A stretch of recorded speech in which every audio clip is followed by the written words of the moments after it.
Olá, sejam bem-vindos à página do Facebook da Casa Espírita Maria de Nazaré. É uma alegria estarmos todos os dias juntos, às 18 horas, em nossas lives. Na realidade, João Firmino e eu fazíamos as lives pela Espírita Maria de Nazaré, no município de Poá, às quintas e sábados. E às segundas e sextas-feiras era o nosso amigo Ezequiel. Entretanto, por questão de uns ajustes no cronograma das atividades da casa, nós trocamos. Então, passaremos a fazer as segundas e as sextas. E hoje nós vamos fazer um estudo breve e bem ligeiro de 3 obras da doutrina espírita. 2 obras básicas, o Evangelho segundo o Espiritismo e o Livro dos Espíritos, e uma obra da Lavra de Emmanuel, ditada a Francisco Cândido Xavier, portanto, pela psicografia de Chico. Meus amigos, eu gostaria também de informar e reiterar, que outros amigos já avisaram, sexta-feira, que nós temos atividade presencial na casa, antes era às 19h30. E a partir de hoje passa a ser às 19h. Então, as atividades presenciais que nós temos na Casa Espírita Maria de Nazaré são às sextas-feiras, às 19 horas e aos domingos, às 9 horas.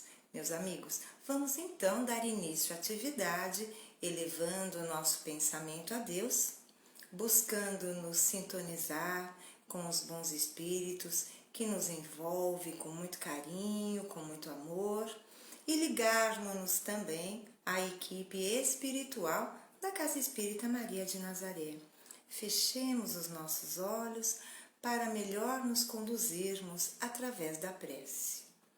Pai nosso que estais nos céus, santificado seja o vosso nome. Venha a nós o vosso reino. Seja feita a vossa vontade, assim na terra como no céu. O pão nosso de cada dia nos dai hoje, perdoai as nossas ofensas, assim como nós perdoamos a quem nos tem ofendido. Não nos deixeis cair em tentação, mas livra-nos, Senhor, de todo mal. Que assim seja e assim será, com a graça de Deus, com a graça de Jesus. Abrimos então a atividade de hoje com a obra Fonte Viva. Esta obra é ditada por Emmanuel, ela tem mais 3, então formam 4 livros que são altamente recomendáveis como livros de cabeceira. Então temos o Fonte Viva, Pão Nosso, Caminho, Verdade e Vida, e tem mais uma que agora me fugiu, mas são 4, viu, meus amigos? No decorrer, Vinha de Luz, lembrei. Eu ia dizer que no decorrer eu ia falar. Mas então vamos lá.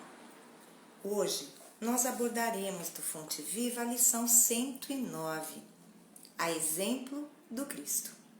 Ele bem sabia o que havia no homem, João, capítulo 2, versículo 25, palavras de Jesus. Sim, Jesus não ignorava o que existia no homem, mas nunca se deixou impressionar negativamente. Sabia que a usura morava com Zaqueu. Contudo, trouxe-o da sovinice para a benemerência. Não desconhecia que Madalena era possuída pelos gênios do mal. Entretanto, renovou-a para o amor puro. Reconheceu a vaidade intelectual de Nicodemos, mas deu-lhe novas concepções da grandeza e da excelsitude da vida. Identificou a fraqueza de Simão Pedro, todavia, pouco a pouco, instala no coração do discípulo a fortaleza espiritual que faria dele o sustentáculo do cristianismo nascente. Vê as dúvidas de Tomé sem desampará-lo. Conhece a sombra que habita em Judas, sem negar-lhe o culto da afeição. Jesus preocupou-se acima de tudo em proporcionar a cada alma uma visão mais ampla da vida e em quinhoar cada espírito com eficientes recursos de renovação para o bem. Não condenes, pois, o próximo, porque nele observes a inferioridade e a imperfeição. A exemplo do Cristo, ajuda quanto possas.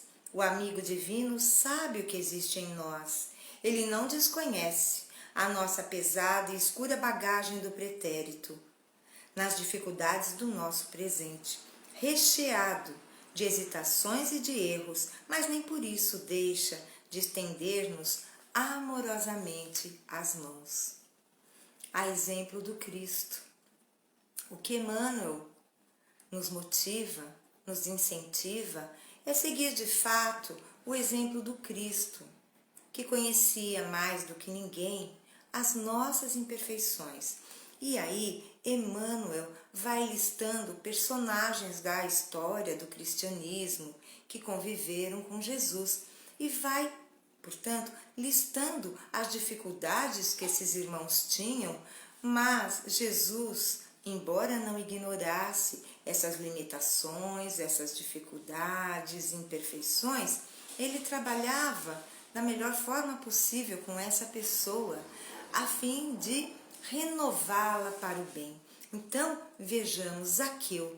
Zaqueu era um coletor de impostos, então Jesus sabia que a usura, a vontade de possuir, de não gastar, morava com Zaqueu, mas, através do amor, renovou Zaqueu, que pulou da sovinice, do pandurismo, para a benemerência. Ele passou a ser generoso, bondoso, praticar a caridade. Já Madalena, que era conhecida por muito se utilizar da sensualidade, foi também transformada. A doutrina espírita nos coloca que ela foi uma das transformações mais radicais e surpreendentes que temos notícia. Então, ela também da sensualidade passou a trabalhar para os necessitados de toda a ordem. Quanto a Nicodemos, é aquela célebre passagem em que ele procura na calada da noite pelo Mestre Jesus, indagando, não é? Indagando de como poderia nascer de novo. E Jesus diz que se ele não sabia nem das coisas mais corriqueiras da terra, como poderia ele ensinar-lhe as coisas do céu? Mas nem por isso Jesus deixou de orientá-lo, de conversar com Nicodemos, a fim de lhe dar uma maior amplitude da vida eterna. Quanto a Simão Pedro, foi mesmo Jesus quem lhe disse que antes que o galo cantasse, ele, Pedro, seu discípulo, o negaria 3 vezes. Jesus sabia da fraqueza de Pedro e quem de nós agiria diferente naquele momento em que o Mestre havia sido preso e que a crucificação o esperava? Mas ainda assim, o amor do Cristo renovou a Pedro, que passou a ser o sustentáculo do cristianismo nascente. Tomé, até hoje, passou para a história quando dizemos, igual São Tomé, precisamos ver para crer. Então, Jesus ainda assim não desamparou Tomé, embora ele não tenha acreditado em seus irmãos que Jesus havia retornado. Ainda assim, Jesus não o desamparou. Quanto a Judas, em nenhum momento deixou de amá-lo. Ele era, sem medo de errar, dentre os seus discípulos, o mais necessitado do amor do Cristo. Ele tão fundamente foi tomado pelo remorso com tudo que aconteceu, que acabou deixando a vida pelas portas do suicídio. Mas de tudo que lemos neste texto, a exemplo do Cristo, vemos que nós precisamos reconhecer que, como o nosso próximo, temos também defeitos, limitações, temos falhas morais, todos nós temos. Então, por que sermos juízes tão severos quando tratamos com o próximo e tão benevolentes, negligentes para conosco?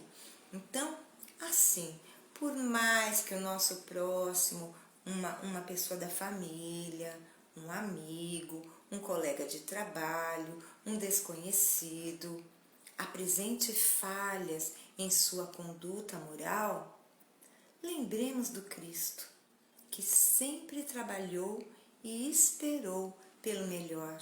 Ajudemos quanto possamos a todos aqueles que cruzarem o nosso caminho, para que assim, num futuro não muito distante, possamos ver cada irmão renovado para o bem. Graças a Deus.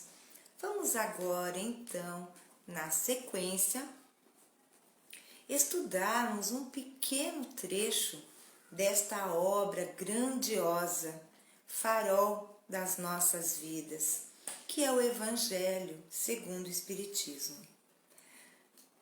Escolhemos um item, o último item, na verdade, do capítulo 6º. Costumamos dizer que o capítulo 5º é um dos maiores entre os capítulos do Evangelho segundo o Espiritismo, posto que nós, seres humanos, temos muitas aflições e o título do capítulo é Bem-aventurados os aflitos.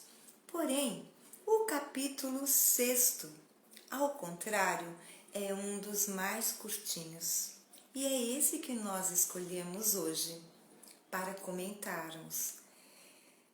Fala-nos do Cristo Consolador. E nós leremos agora uma instrução dos Espíritos, cujo título é Advento do Espírito da Verdade. Advento quer dizer chegada, vinda, aparecimento. E vamos lembrar que quando Kardec começou a codificar a doutrina espírita e ele se valia da mediunidade de alguns irmãos que o auxiliavam, tinham as irmãs também, que o ajudaram bastante, as irmãs Fox. E quando ele fazia as perguntas a Allan Kardec, em dado momento, ele deve ter perguntado: quem sois? E aí o Espírito respondeu: para vós basta que eu seja a verdade. Então, advento do Espírito da Verdade, nós veremos neste capítulo algumas mensagens, algumas psicografias do Espírito da Verdade. Não ousaríamos dizer que é o Cristo em pessoa que está passando a mensagem, mas com certeza é uma equipe que é guiada de muito perto pelo Divino Mestre Jesus. Vamos falar então agora do advento do Espírito da Verdade. Esta mensagem foi passada em Havre em 1861, portanto, há 160 anos. Deus consola os humildes e dá força aos aflitos, que a suplicam. Seu poder cobre a terra e por toda parte, ao lado de cada lágrima, põe o bálsamo que consola. O devotamento e a abnegação são uma prece contínua e encerram profundo ensinamento. A sabedoria humana reside nessas duas palavras: devotamento e abnegação. Possam todos os espíritos sofredores compreender esta verdade, em vez de reclamar contra as dores e os sofrimentos morais que são aqui na terra o vosso quinhão.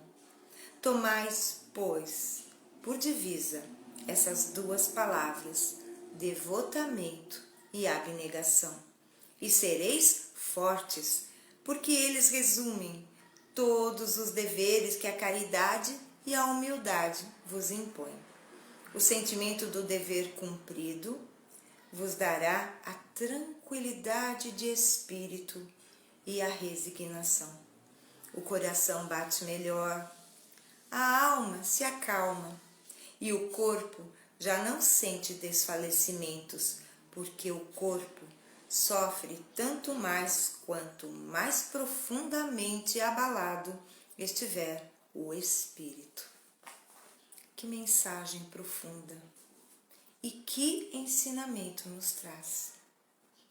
Fala-nos o Espírito da Verdade, através dessa psicografia de 1861, e que nos é muito, mas muito atual.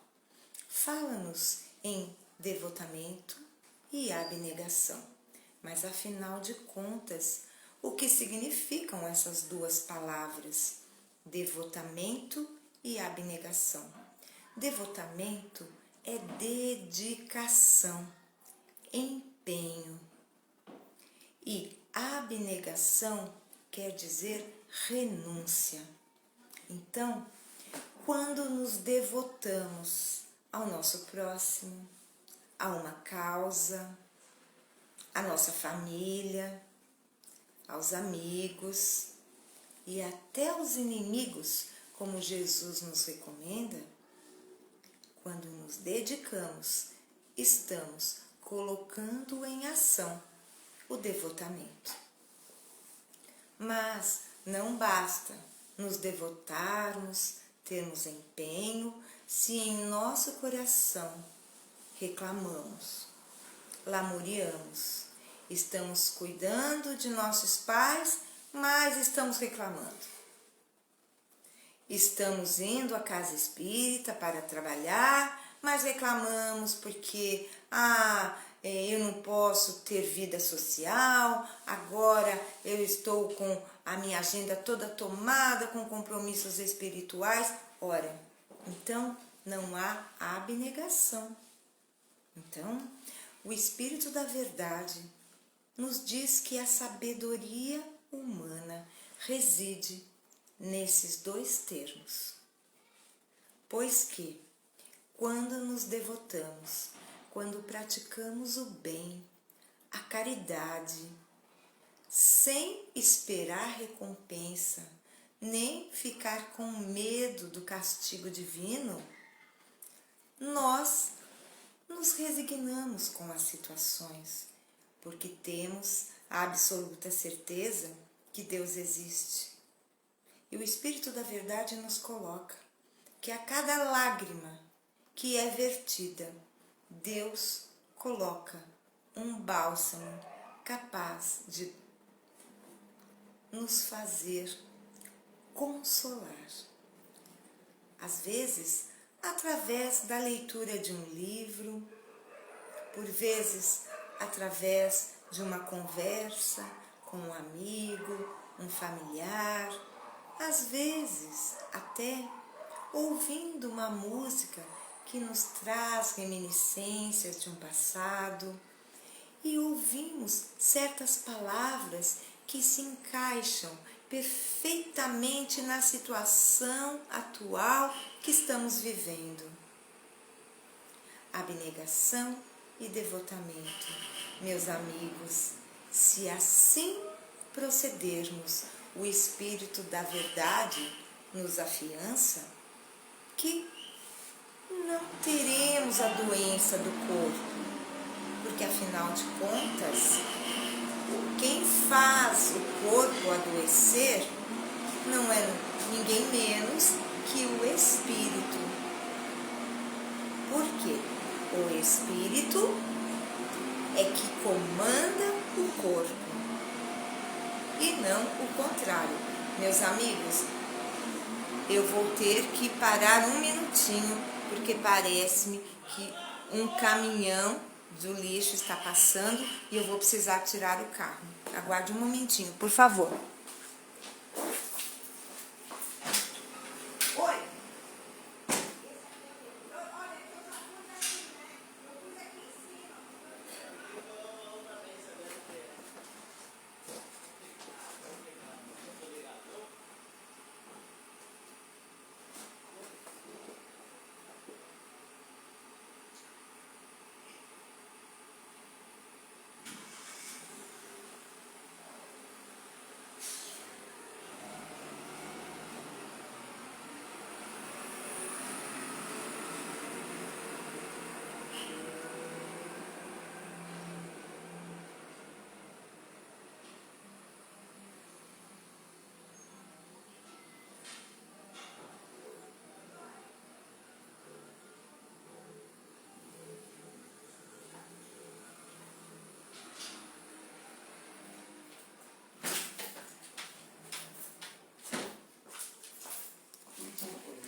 Oh, meus amigos, perdoe-me, mas são coisas que acontecem quando estamos fazendo uma apresentação ao vivo.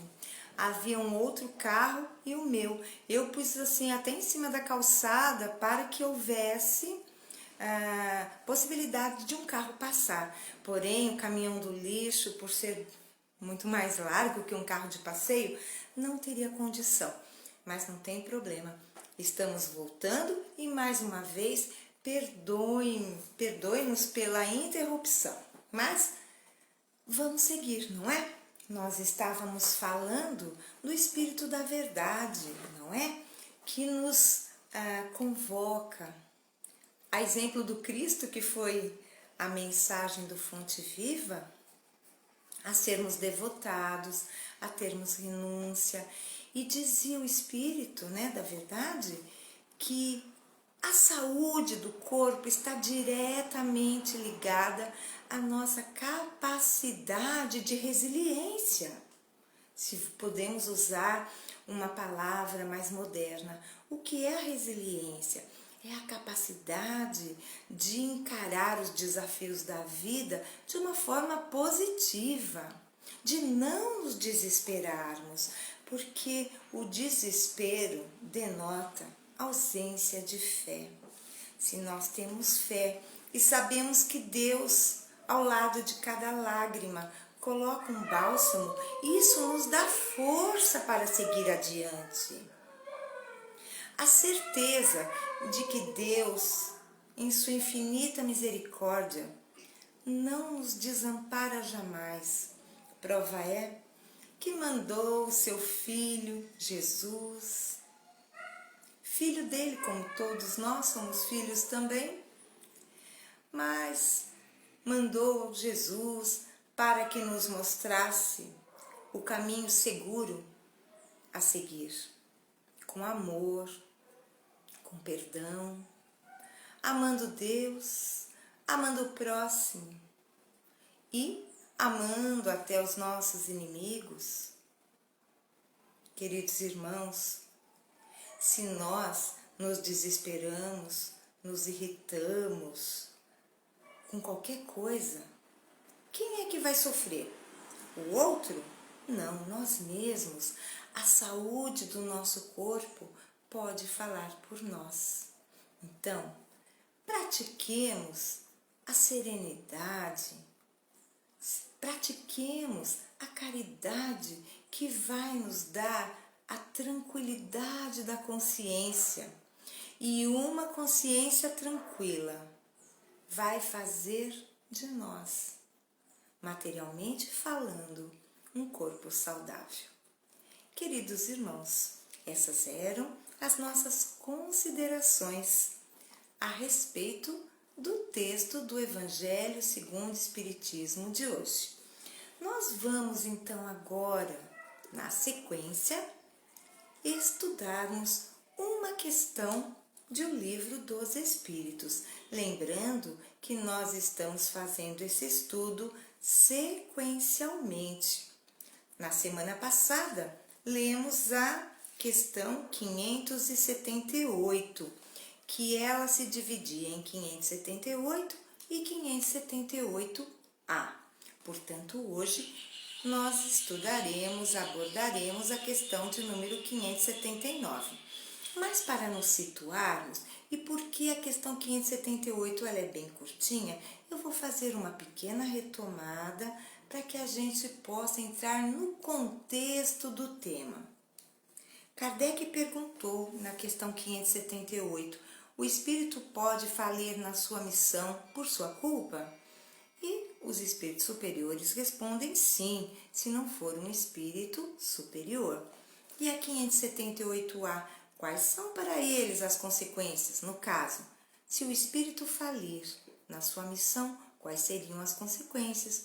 Terá de reiniciar a sua tarefa, está nisso a punição, depois sofrerá as consequências do mal que tenha causado. Então, essas duas, na verdade, uma questão com desdobramento, foi abordada essa questão na nossa live anterior. Agora vamos para a questão de hoje. Pois que o espírito recebe a sua missão de Deus, como Deus pode confiar uma missão importante e de interesse geral a um espírito que poderia falir? Vejam só, olha o que Kardec pergunta.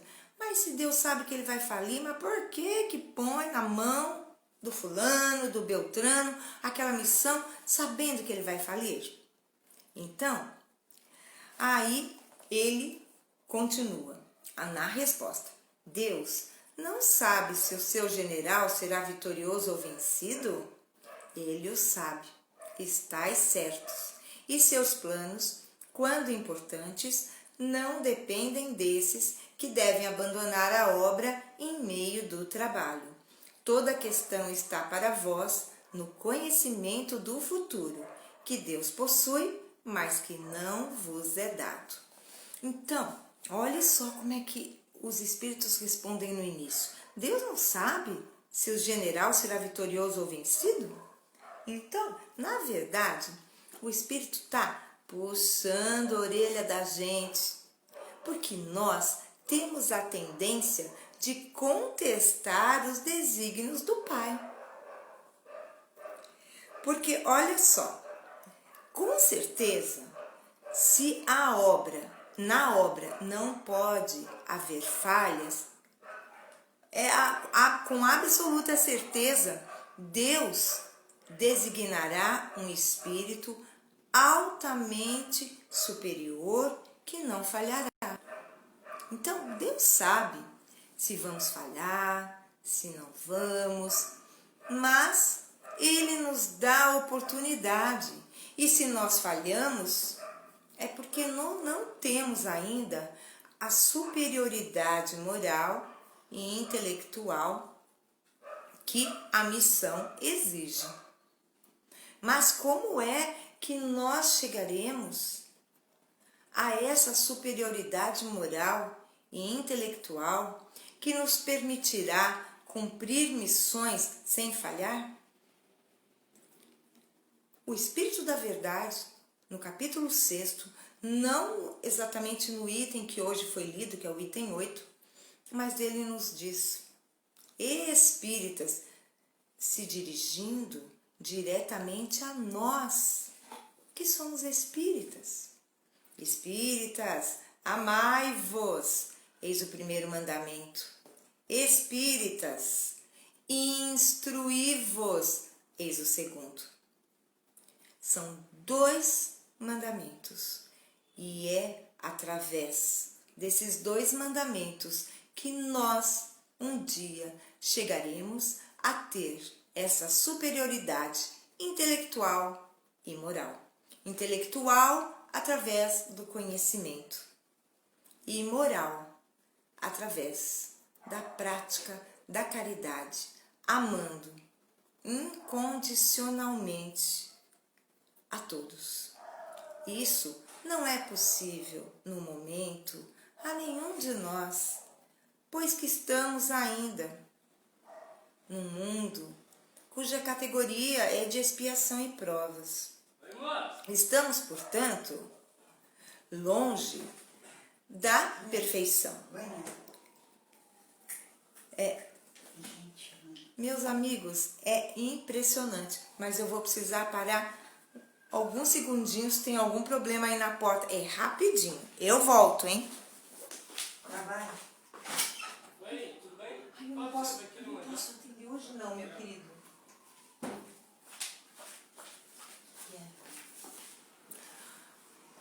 Eu pensei que era de novo um problema com o carro, mas não era. Então, meus amigos, vamos então agora encerrando a nossa live de hoje com 2 interrupções. Me perdoem, mas agora vai, né, meu amigo? O Ezequiel colocou, agora vai. Olha só, vai mesmo, agora vai. Meus amigos, muito obrigada pela compreensão, pela paciência, mas essas apresentações ao vivo tem disso, não é? Porque quando podemos editar, nós cortamos, né, aquilo que não precisaria ir ao ar, mas ao vivo não tem como. Muito obrigada pelo carinho, muito obrigada pela compreensão.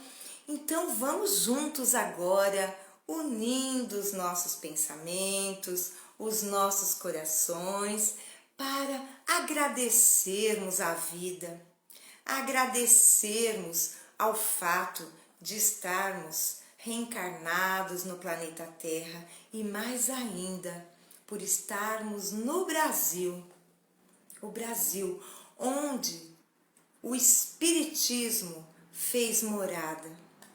O Espiritismo que nasceu na França só vingou, digamos assim, né? Só criou raízes profundas em solo brasileiro. Que dádiva, que bênção nascer no Brasil. E mais bênção ainda, travarmos contato com os ensinamentos de Jesus à luz da doutrina espírita. É muita bênção. É muita gratidão que devemos ter, meus irmãos. Gratidão é o sentimento que deve animar todo cristão pela bênção da vida, pela bênção da oportunidade. Que alegria!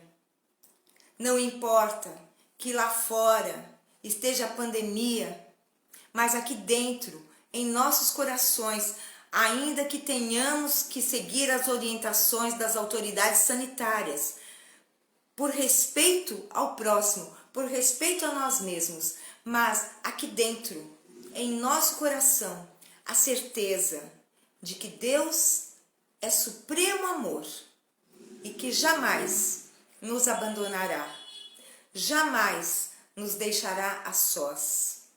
Quando nos sentimos sozinhos, abandonados, é porque a alegria está ausente de nossos corações. Sejamos alegres, porque a felicidade é possível, ainda que estejamos no mundo de expiações e provas.